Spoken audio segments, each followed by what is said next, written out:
Hi everyone. So the main thing I actually want to talk about today is these James Bond videos, James Bond movies, which is one of my favorite series. When I was growing up, I loved the James Bond films.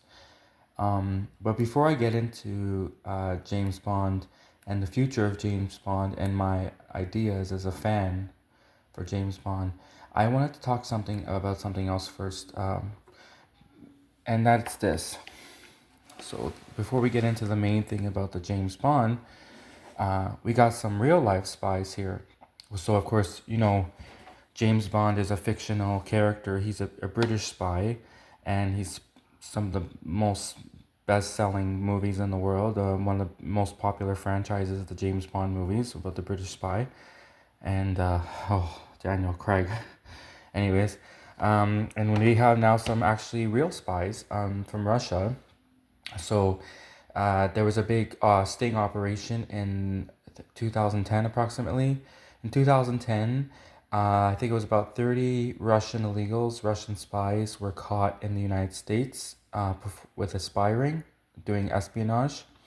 So, of course, Putin, as you know, used to be in the KGB himself. And this is an FBI agent who was actually went to jail in the States for allegedly selling secrets. I think it says, yeah, to the KGB.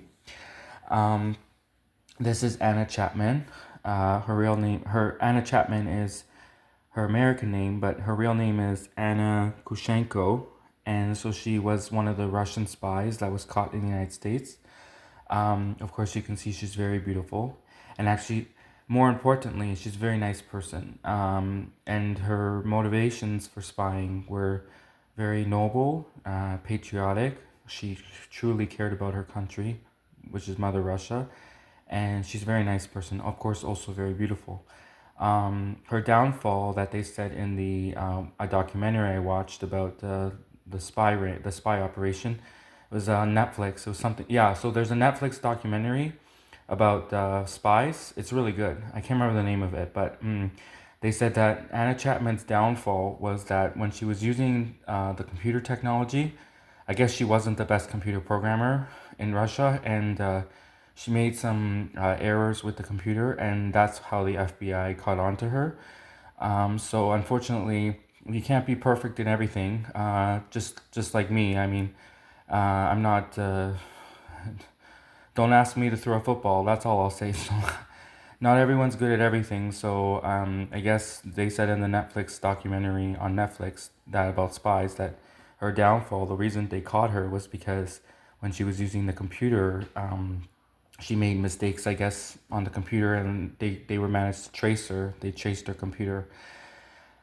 But anyways, actually, what I really want to tell you about, which was really interesting, which was, and of course there were more spies than her. There were like 30 other spies, but this is, I would say, the most, probably one of the most famous that came out of the whole operation, the spy operation in the States from Mother Russia. But what I want to actually tell you, and now this is really cool about pop culture, right? With like the whole James Bond movies and everything, is there's actually a Russian singer, okay?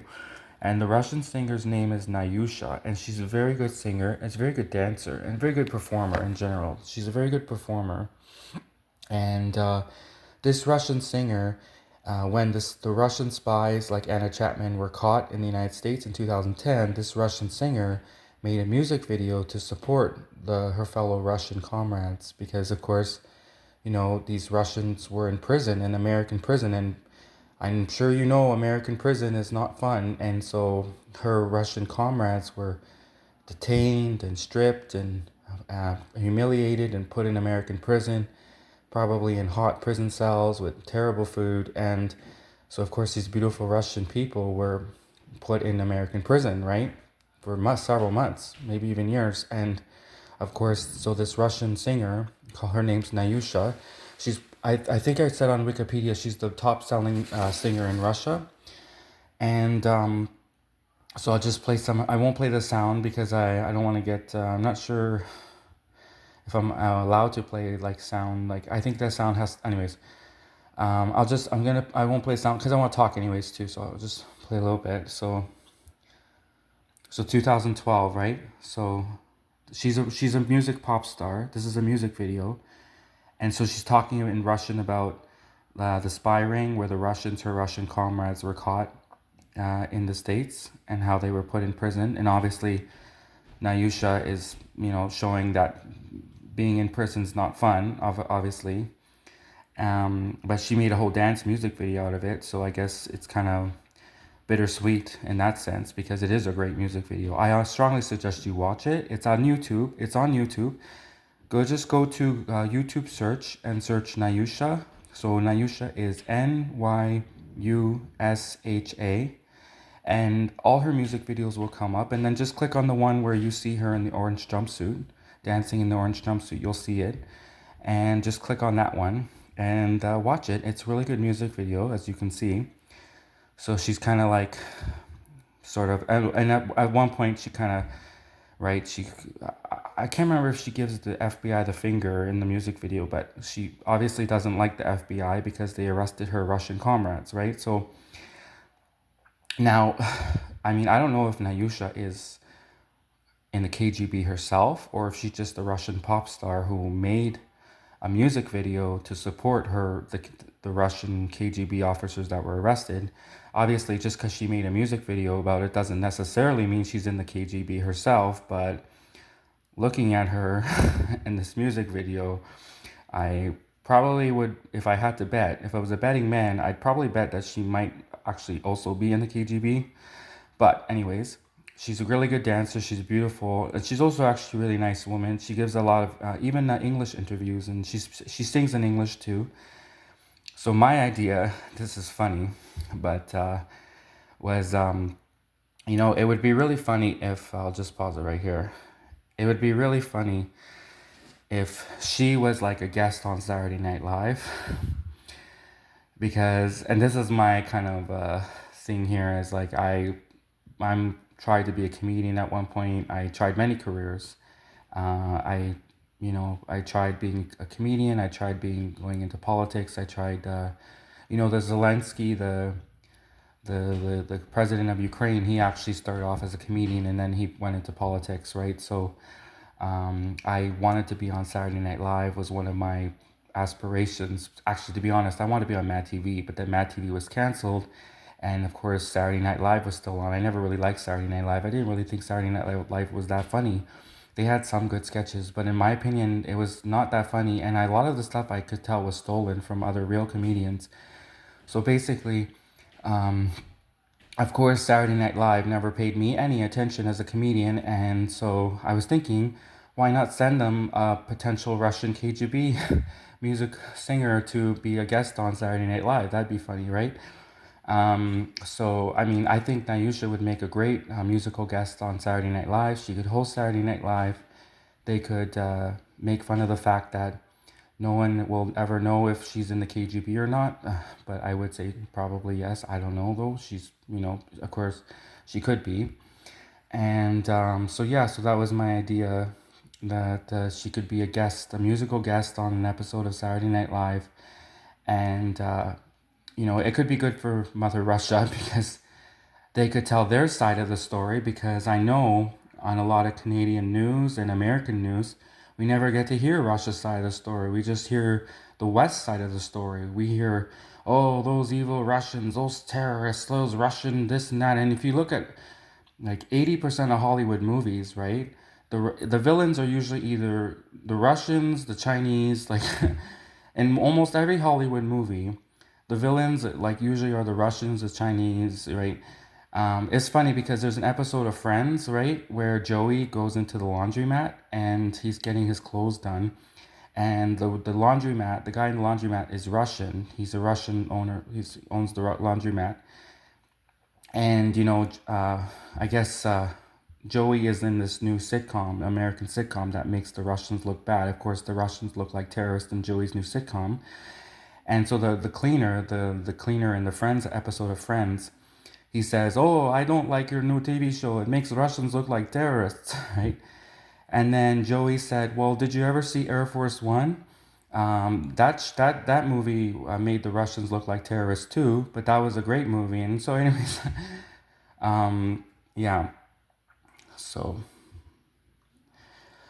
basically, now let's get back to what I really want to talk about, which was James Bond 007, which is probably my favorite, one of my favorite spy series, right? And keep in mind, so here's the spy magazine again, one of my favorite spy magazines. So, James Bond 007. This is what I really want to talk about in this video. Who will be the next James Bond? They still haven't stated who will be, which actor will replace Daniel Craig. I don't know if anyone can really replace Daniel Craig. I mean, he's probably, in my opinion, one of the best James Bonds there ever was. But I had this idea that I want to share with everyone. Obviously, I don't own the rights to James Bond. I'm just a fan. This is fan fiction. But I'm suggesting this idea to the world, and maybe, who knows, the producers of James Bond will consider the fans' ideas and suggestions and incorporate them into the James Bond movies, right? So my idea is they could take a James Bond who maybe is like, make it more funny, like maybe put some more jokes in there. Kind of like, I guess you've probably seen the Austin Power movies with Michael Myers, and he does the Austin Power movies, and they make fun of like the James Bond spy series. So they could probably just add a little bit more humor. But what they could also do in the James Bond movies, the future of the James Bond movies, is they could do like a series, called Bonded, which is kind of like a spin-off series. And in the series Bonded, they could incorporate other spies, like from other countries, and they could show different spy stories from around the world, from like a German spy story, a Swedish spy story, because there's spies in every country, a French spy story, an Italian spy story, a Spanish spy story, right? A Mexican spy story. So they could show all different spy stories, and the way that they're all connected, they're bonded together, the series called Bonded, is somehow every spy story, whether it's a German spy story from a German spy, a Polish spy story from a Polish spy, or a Russian spy story from a Russian spy, every spy story is somehow connected to James Bond. So maybe James Bond left a document. Maybe James Bond actually appears in the episode. Maybe James Bond somehow did something to the spy, and like the German spy, for example. Maybe James Bond somehow has some connection to every spy.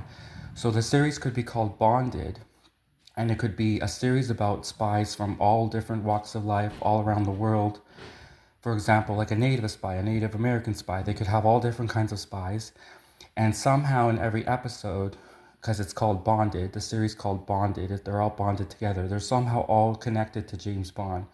So James Bond leaves an imprint in each episode where he's more like a shadow figure, right? He's in the background, he's more mysterious. And James Bond's mysterious, he's in the background. And they could make it more like an investigative series. Like, not every a scene has to be $1 million action scene that's really expensive, because I know a lot of people said that those James Bond movies are really expensive to make because it's constantly action scenes, and don't get me wrong, I love the action scenes, but not every scene has to be a super expensive action scene.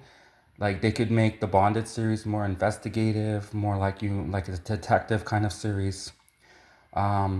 Really. And so, yeah, so I think that would be really good. They could make James Bond like a shadow figure in the series, mysterious. They could even have him appear in some episodes, but maybe not put him at the center of the focus of the episode. Obviously, every episode, the center of the focus will be either like the German spy, then the next episode they'll do a Swedish spy from Sweden. The next episode they'll do a spy from Denmark, a Danish spy. The next episode, for example, they'll do a Scottish spy. What about spies from Scotland? That'd be cool. Like to see a Scottish spy, right? So anyways, I hope you liked my ideas, and thank you for watching, and that's it. Thank you.